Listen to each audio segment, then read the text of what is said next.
Hi everybody, it's Nick again from the Growcer, the third video in our Everything to Know guide walkthrough. So the whole goal of this video, to reiterate it, is that you'll have a better understanding of what you can grow in your grocer farm, which will complement the first two videos. So if you haven't seen those, make sure you download the actual document, the Everything Guide itself, and walk through those ones first. As like I said, this is the third one. So like we mentioned in earlier videos, the Grocer Farm is a modular hydroponic system. And we have successfully been able to grow over 140 different crop varieties as of today's date. So today I wanted to share some of our most popular crops that you're able to grow. So going through which varieties those are, what customers are growing the most, and what would be most popular.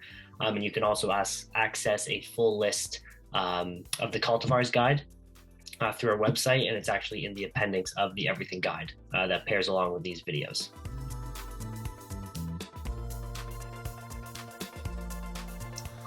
So as I mentioned just now, the goal of this video is to walk you through what you can grow in our hydroponic system. We can grow up to about 140 different crop varieties. Depending on the variety, it takes between 5 and 12 weeks from seed to harvest. There's also some partial harvest that can go on with things like herbs, but for the main groups that you could be looking at, it would be your lettuces, so like romaine, and like butterhead, leafy greens like spinach, arugula, kale, Swiss chard would be another one that's popular. You're able to grow herbs like basil, mint, cilantro, dill, herbs like that. Asian greens, so like your win-win choy or bok choy is actually a really popular crop. It's a really hardy, almost like between like a lettuce and a cabbage head. Microgreens are popular as well, which are essentially a lot of the crops that you might be familiar with, but just only grown to a certain portion, and they're really high. They have a very high nutrient density to them, so they're good add-ons to different types of meals. And then cultural crops as well. So we've been able to incorporate like things like mountain sorrel or wild chives and grow them successfully in containers as well. So in terms of the overall groups that we're able to grow, we focus on these groups because they grow really quickly hydroponically. We have predictable yields, and they have a really good turnaround, like I mentioned earlier, between that 5 to 12 week mark. On average, it's about 6 to 8 weeks for most crops. And that makes it really economically self-sufficient to be able to grow and keep pumping out consistent yields out of the system on a weekly basis. Some of the crops that we are working on as a company, strawberries are on our radar, so we're doing a big R&D research push there to basically bring something to market that'll enable you to grow berries, and specifically strawberries, year round, regardless of the climate you're in. And then we're looking at other fruiting crops as well down the line. So stay tuned. But to date, these are our tried and true varieties that our over 30 farms are currently growing successfully in all types of climates across Canada. So in terms of those different crops, I know that might be overwhelming, and you might be asking yourself, okay, do I only have to grow one crop at a time? Can I grow multiple crops at a time? What we would recommend, and it goes with our 24/7 support, is probably starting with 5 to 6 different crops, so you're a little bit more comfortable with your farm in the first year, even less, maybe even 4. You don't have to worry about not understanding the different methods that you're able to grow, is because our grocer support team, in form of our customer success or farm success team, is able to train you and basically cover everything you need to know to get growing, from seeding to harvesting to general upkeep and maintenance. There's also a lot of automation incorporated into the technology, so in the form of full environmental control. So that controls all the plant growth factors like light, nutrients that go into the water, your temperature in the container, humidity, your CO2 levels that promote greater yields, and of course your circulating water tank. They're all monitored and adjusted in real time using our GrowLink technology. So you'll also have 24/7 support paired with that in the form of remote monitoring, as well as someone, like I said, on our team to support you. So there's basically always going to be someone on your team or on our team keeping an eye on your system, but more importantly, the plants that are growing in there, just to ensure that nothing's going wrong and that you can sleep, have some peace of mind. To note as well, the training also does go beyond just the plant health and other items around the technology, but also just in terms of your overall project, whatever goals that you would set out, we want to make sure that we've identified those key performance indicators, and that we're constantly working towards them and ensuring that you are achieving the goal that you originally set out to achieve with your farm.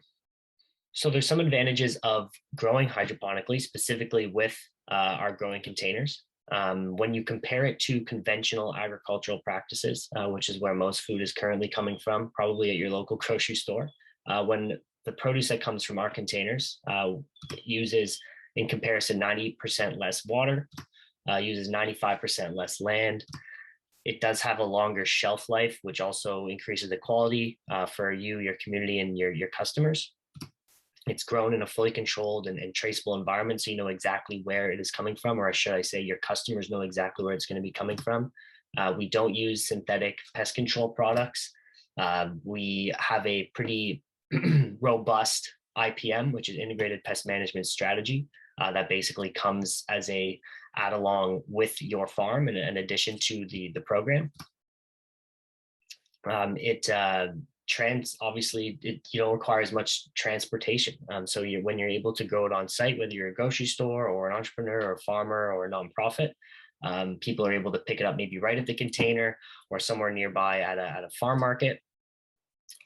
You have your full nutritional value and taste. So in tandem with that non-necessity to have to transport the produce, it retains a lot of the nutritional value and the quality, and it also tastes a lot better too at the end of the day. And of course, you're able to support your local economy. So all of these kind of add up to a really great social program. And of course, it also can reduce food waste because you can grow based on your demand. So in that turn, what I mean is you can be quite flexible with what you choose to grow. If let's say you're growing something like spinach or arugula and it doesn't seem to sell well, you can really just change your next planting schedule to plant a different variety based on maybe some other feedback that you've received from your customers. All this being said, when you go to a grocery store or a local market, you're not necessarily competing with stuff that might be imported from California or Mexico. You're really more in a higher value added category of produce. So that might warrant you being able to sell it for a higher price. So for example, it might be more in tandem with what you see like local hydroponic produce in your store, of course, but also the organic aspect of it as well. Those are kind of the similar price points that you would see for our local grown produce coming out of the container. And I know this is a lot of information, but this is something that I'd be more than happy to help you out with as long as our team. So just feel free to reach out to me or anyone here at Growcer. If you have any further questions about kind of where the produce falls, what kind of value adds that you might be able to pitch to your customers, and then what price points that might warrant you to be able to sell them for. So by now I've gone through the value adds, I've gone through what you can grow, but now I'm sure that you're asking, how much can you grow? Let's talk yields here. So in a Growcer farm, you have about 2,016 growing slots or planting slots, which can yield up to about 25,000 mature plants annually, which translates to about 500 plants on a weekly basis, no matter the weather, no matter the climate. So that's the advantage. The farm has a seedling area and it has a mature growing area. So plants start in the seedling area. They spend probably about 2 weeks there on average, and they get transplanted to the main growing area where they're able to grow to their full harvest, the harvest maturity. There's a lot of different ways to define yields, especially when it comes to the hydroponic and vertical farming space. So for Growcer, our yield benchmarks are for commercial size crops that are very similar to what you'd find in the grocery store from maybe more conventional methods of growing. The benchmarks, they're validated and they're proven by our research team and by our current growers as well. So we're constantly collecting data from them as well. And then also the yields, they're always being optimized. So we want to make sure we help you get the most out of your farm. So maybe if there's an underperforming farm in our network, we would want to learn from an overperforming farm and be able to share some of those learnings to those farms, so you can tap into that network of growers that we're able to provide. So more on yields. This is a table that I just wanted to highlight to give you an idea of what your weekly harvest could be, especially if you're growing more than one crop. So like I mentioned earlier, on a weekly basis, if you're growing a monocrop mix, so just one crop, let's say it's heads of lettuce, you can expect about 504 mature heads of produce on a weekly basis. If you're growing more than one, so for example, in this scenario, if you're doing romaine and spinach, you could expect about half that, so 250 heads of lettuce, but then another 170 almost packages, 113 gram packages of spinach, and that's all on a weekly basis. And then for that last mix, it just gives you an idea with those numbers, how it breaks down. The more crops you add, of course, the less you're able to grow of each one, but all to highlight sort of the different levels of production. And of course, those numbers can be adjusted based on your demand and really easily manipulated based on the things that you're seeing in your local market. So I know an ongoing theme here with just everything I'm talking about is the ongoing support that we are able to provide to growers. The majority of our customers and our growers have not actually grown hydroponically before, or maybe not at all. So we want to make the technology as accessible and easy to use as possible so that you, regardless of your background or experience, are able to grow this produce for your community on a consistent basis. So we provide training resources. We have a dedicated ongoing support team, all working towards the goal of allowing anybody to grow regardless of where they are at. On average, because of all this, it takes only about 20 to 25 hours a week for farming. So your harvesting, planting, general upkeep, and standard operating procedures.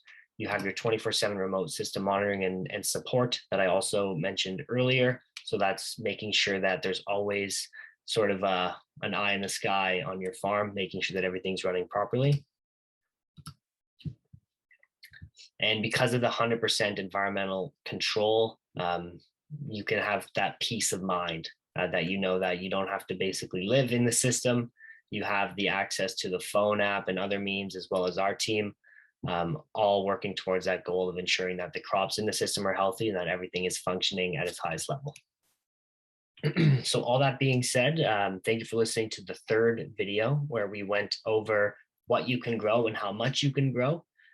For our next one and the final one in the Everything to Know guide walkthrough, we're going to go over basically what it takes to install and start the installation process of starting a Growcer project. So thanks again, and go on ahead and you can click on the next video.